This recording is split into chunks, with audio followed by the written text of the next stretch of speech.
Hello 4%, this is Anton, and in this video we're going to be discussing one of the most expensive, most complex, and most unusual structures in the entire universe that you and I both possess, the human brain.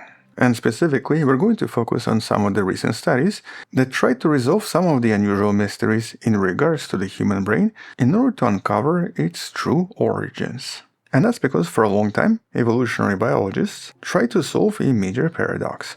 Our brains are incredibly large compared to our body size, having expanded from approximately 300 grams in early hominins like Australopithecus to approximately 1500 grams or 1.5 kilograms in modern humans. But this expansion had a massive drawback. The drawback being that this is an extremely expensive organ, and despite being only approximately 2% of body weight by mass, it consumes a staggering 20% of our entire metabolic rate, which actually goes up to about 60% or even 70% in children, where basically 2/3 of energy go into the brain and not the rest of the body. With the main question here being, okay, so how did such an expensive organ evolve? And how did our ancestors manage to pay this massive energy bill inside our bodies?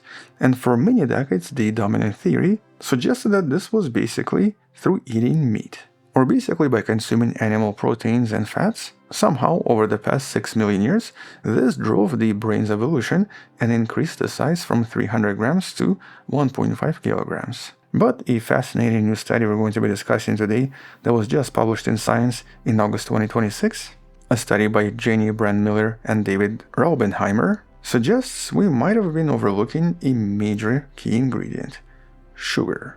And so here, by modeling 4 million years of hominin nutritional demands, researchers discovered that before our ancestors mastered the use of fire, and before they started cooking food, they simply could not have survived on meat alone. And that's because generally our brains are fueled almost entirely by glucose, and trying to form this glucose from meat is actually a very inefficient process. Or basically trying to convert glucose from proteins that comes from meat is not something that our bodies are very good at. And so instead, in this study, there is now what's known as a kind of a sweet evolutionary model. The model that suggests that early hominins like Lucy were possibly reliant on natural sweet carbohydrates, very likely from different types of fruits and honey.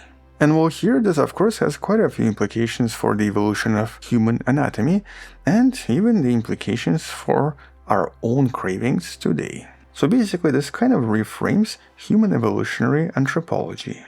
And so based on this study, it was not meat and fat that triggered the encephalization or brain growth, but instead the focus on various plant-based carbohydrates that very likely involved seasonal foraging and even specific social behavior, which suggested they had very complex foraging strategies and most likely created early tools, such as for example digging sticks and honey harvesting tools, in order to collect all of this necessary glucose. And the scientists behind the study are pretty certain they required all of this because they conducted a relatively complex multidisciplinary analysis, mapping human metabolic rates against primates and other ancestors, and examining carbon isotopes in fossil teeth to estimate plant versus animal intake ratios. But also by analyzing jaw mechanics and tooth structure, as well as what seems to have been left on teeth as a result of consistent chewing. They also focused on some of the archaeological evidence of various tools, and specifically food-producing tools and tools used in cooking. Lastly, they also compared all of this to modern chimps who usually go to great lengths to harvest honey and very often go after fruit in order to satisfy their glucose cravings. In other words, they managed to find just a little bit of clues from here and there to confirm this somewhat unusual hypothesis that it was really not meat, but sugar that evolved human brain. With this basically solving this biochemistry problem that could not be solved through the previous meat-eating assumptions. As a matter of fact, here it even solves the so-called protein poisoning problem. At the same time, we know that the idea of cooking meat, in terms of archaeological evidence, seems to have arrived relatively late in human history, when our brains were already quite developed. And since the brain expansion began 2.5 million years ago, controlled use of fire for cooking could not have helped us become smarter. And so definitely quite an intriguing proposition. But the thing is, there's also been some other studies on very similar topics that essentially try to find additional clues of why our brains became so developed compared to pretty much everything else on the planet. With one of the clues coming from a very specific DNA fold that seems to have changed everything. And that's because on a genetic level, there actually isn't much that separates us from chimps and bonobos. In fact, our DNA is approximately 90% identical. But for some reason, our brains are just dramatically different from a typical chimp, and it's not entirely clear why. Which is essentially where this study comes in and tries to answer this. And to understand this, we basically have to look at a discovery made by Katie Pollard and her team. And here this is actually a kind of an unusual region referred to as Human Accelerated Region, or HAR. And well, these are specific recipes in our DNA that remain virtually untouched and identical across all mammals for millions of years, but changed when humans came along. For some reason, in our ancestors, these regions went through a very rapid and very intense rewriting, creating something that's a little bit different from everything else. With this study discovering that the secrets to these HARs isn't just the sequence of letters themselves, but actually in how DNA is physically folded inside the cell's nucleus. And well, to understand this, imagine your DNA strand as a kind of a striped scarf. Here, each stripe has a different color, representing different regulatory elements. But over time, if the strand goes through various changes, various inserts and deletions, it can actually cause the entire DNA to fold in a completely different 3D shape compared to our cousins like chimps, despite potentially containing very similar sequences. And because many of these genes inside these HARs act as enhancers, or basically they turn up the activity of genes close to them, this unusual 3D folding change places some of these enhancers in a slightly different location. For example, some of them, responsible for regulating blood hormones for millions of years, suddenly bent over and were placed right next to neurotransmitter genes active in the brain. Basically, imagine an enhancer that was responsible for blood cells suddenly finding itself next to a gene responsible for brain cells. Which meant that our cells had to rapidly adapt to all of this, with all this potentially happening in at least 30% of these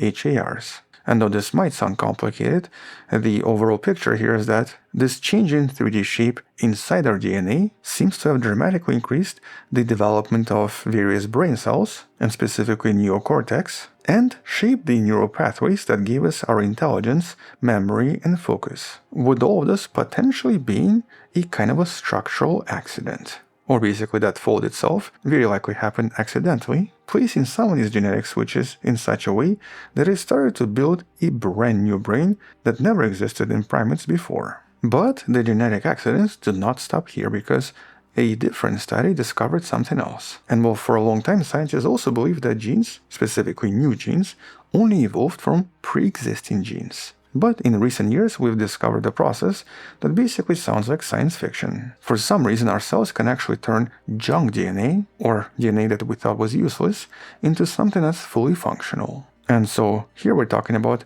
long non-coding RNA, and something that generally does not produce proteins, and actually something that's usually used as a kind of a manager or a regulator, that suddenly becomes a protein of its own. And so during human evolution, some of these so-called long non-coding RNAs, or LNC RNAs, unplugged from some of their old networks, escaped the nucleus, and then started producing brand new proteins, which is what this study was all about. With scientists identifying a very specific gene that seems to have evolved after we split from chimps and bonobos, and that seems to produce a tiny protein that's extremely active inside human brain cells.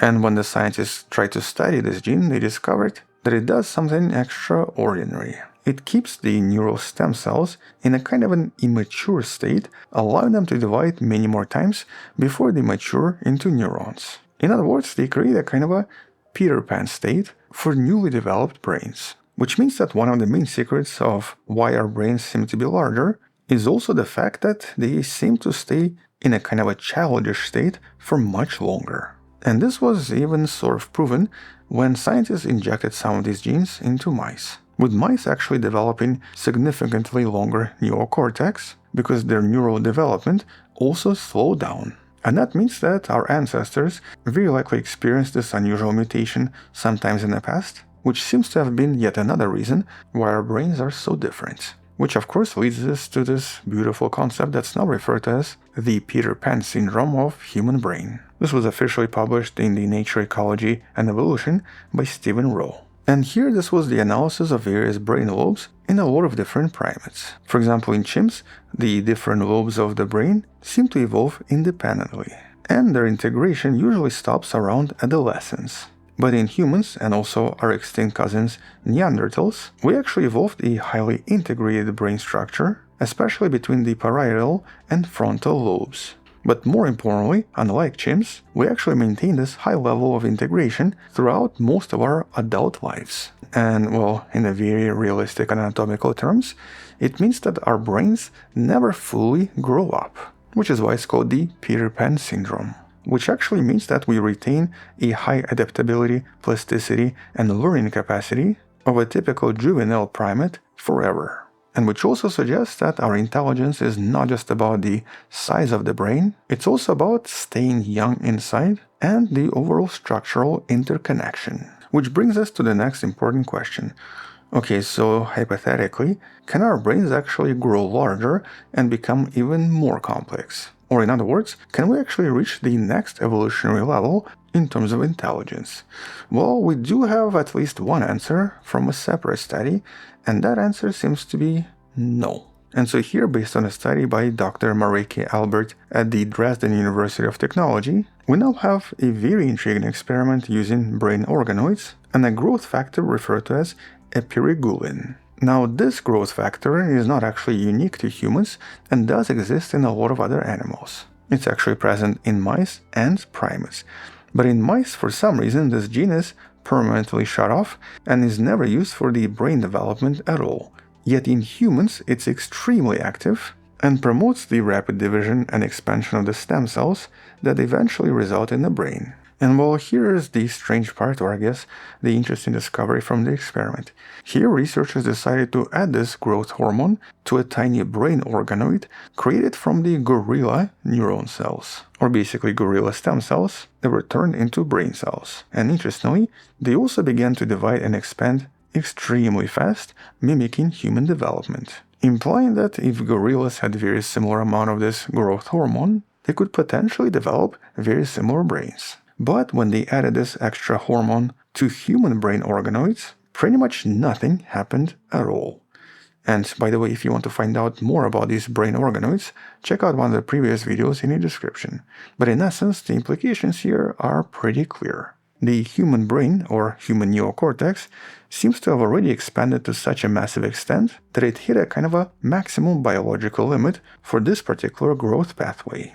And it also implies that the main difference between us and some of our closest living relatives is not just the existence of brand new genes, but also the amount of specific growth factors inside our cells that seem to have now been turned to maximum. Something that hypothetically could be achieved with other primates. And so definitely quite a lot of interesting and unusual discoveries. And though obviously this doesn't tell us everything about why our brains are so different and so unique, it does tell us quite a lot. In essence, showing us that being human is not just the result of some kind of a magical intelligence gene or involves some kind of a straightforward evolutionary path, but instead is a beautiful mosaic of highly complex and deeply unlikely evolutionary accidents, all which then joined together and produced us.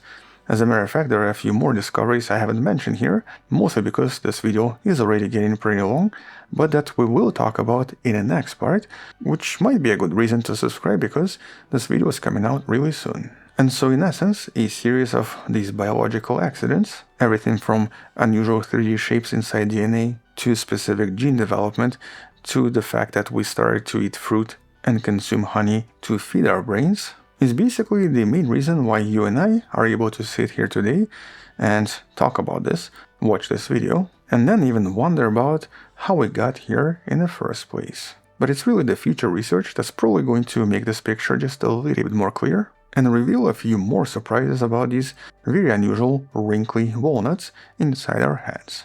On that note, thank you for watching, subscribe, come back tomorrow to learn something else, support this channel on Patreon, where you can find additional videos without any ads and can DM me directly, or by joining a channel membership that grants you early access. You can also support this channel by buying the Wonderful Person t-shirt in the description below. Stay wonderful, I'll see you tomorrow, and as always, bye bye.